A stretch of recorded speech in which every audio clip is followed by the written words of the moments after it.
7-16-25 ಈ ದಿನಾಂಕಗಳಲ್ಲಿ ಹುಟ್ಟಿರೋರಿಗೆ 2026 ಹೇಗಿರುತ್ತೆ? 7-16-25 ಈ ದಿನಾಂಕಗಳಲ್ಲಿ ಹುಟ್ಟಿರೋರ್ಗೆ 2026 ಹೇಗಿರುತ್ತೆ ಅಂದ್ರೆ 7 ಅನ್ನೋ ಸಂಖ್ಯೆಯನ್ನ ಈ ಕೇತು ಗ್ರಹ ಅಂತಕ್ಕಂಥದ್ದು ಆಳುತ್ತೆ. ಕೇತು ಅಂದ್ರೆ ಅದಕ್ಕೆ ತಲೆ ಇಲ್ಲ, ಬರೀ ದೇಹ ಮಾತ್ರ ಇರುವಂತಹ ಗ್ರಹ.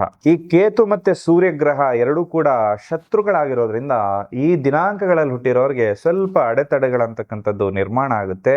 ನೀವು ಜೀವನದಲ್ಲಿ ಅಭಿವೃದ್ಧಿ ಆಗೋದಕ್ಕೆ ಸ್ವಲ್ಪ ಈ ಕೇತು ಗ್ರಹ ಅಂತಕ್ಕಂಥದ್ದು ಕೂಡ ತೊಂದರೆಯನ್ನ ಕೂಡ ಕೊಡುತ್ತೆ. ಸ್ವಲ್ಪ ಫೈನಾನ್ಷಿಯಲ್ ರಿಸ್ಕ್ ಅನ್ನೋದು ಈ ವರ್ಷ ಹೆಚ್ಚಾಗಿರುತ್ತೆ.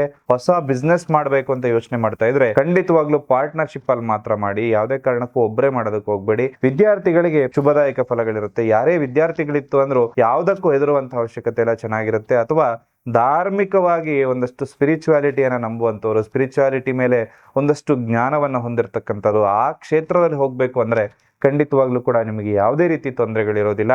ಬಿಸ್ನೆಸ್ ಮಾಡುವಂತವ್ರಿಗೆ ಅಥವಾ ಯಾವುದೇ ಉದ್ಯಮದಲ್ಲಿರುವಂತವ್ರು ಸ್ವಲ್ಪ ಎಚ್ಚರಿಕೆಯಿಂದ ಇರಬೇಕು. ಹೂಡಿಕೆ ಮಾಡುವಂತವ್ರು, ಇನ್ವೆಸ್ಟ್ಮೆಂಟ್ ಮಾಡಿರುವಂತವ್ರು ಸ್ವಲ್ಪ ಎಚ್ಚರಿಕೆಯಿಂದ ಇರಬೇಕು. ಅಥವಾ ನೀವೇನೋ ಶೇರ್ ಮಾರ್ಕೆಟ್ ಅಲ್ಲಿ ಲಾಂಗ್ ಟರ್ಮ್ ಇಂದ ಒಂದು ಇನ್ವೆಸ್ಟ್ಮೆಂಟ್ ಮಾಡ್ಕೊಂಡ್ ಬಂದಿದ್ರೆ ಸ್ವಲ್ಪ ಈ ವರ್ಷ ಎಚ್ಚರಿಕೆಯಿಂದ ಇರಿ. ಸ್ವಲ್ಪ ಅಡೆತಡೆಗಳು ಬರುವಂತಹ ಲಕ್ಷಣ ಇರೋದ್ರಿಂದ ಸ್ವಲ್ಪ ನೀವು ಈ ವಿಚಾರದಲ್ಲಿ ಫೈನಾನ್ಷಿಯಲಿ ಸ್ವಲ್ಪ ನೀವು ಫ್ರೀಡಮ್ ಅನ್ನೋದು ಸ್ವಲ್ಪ ಕಮ್ಮಿ ಆಗುತ್ತೆ. ಸ್ವಲ್ಪ ಕೈ ಕಟ್ಟಿ ಹಾಕ್ದಂಗಿರುತ್ತೆ. ಎಚ್ಚರಿಕೆಯಿಂದ ಇರಿ ಅಂತ ಹೇಳ್ತೇನೆ. ಇನ್ನ ಮದುವೆ ಜೀವನದಲ್ಲಿ ತುಂಬಾ ಅಭಿವೃದ್ಧಿ ಹೊಂದ್ತೀರಾ. ಸಂತಾನ ಫಲಗಳು ಕೂಡ ಈ ದಿನಾಂಕಗಳಲ್ಲಿ ಹುಟ್ಟಿರೋರಿಗೆ 2026 ಖಂಡಿತವಾಗ್ಲೂ ಕೂಡ ಪ್ರಾಪ್ತಿಯಾಗುತ್ತೆ.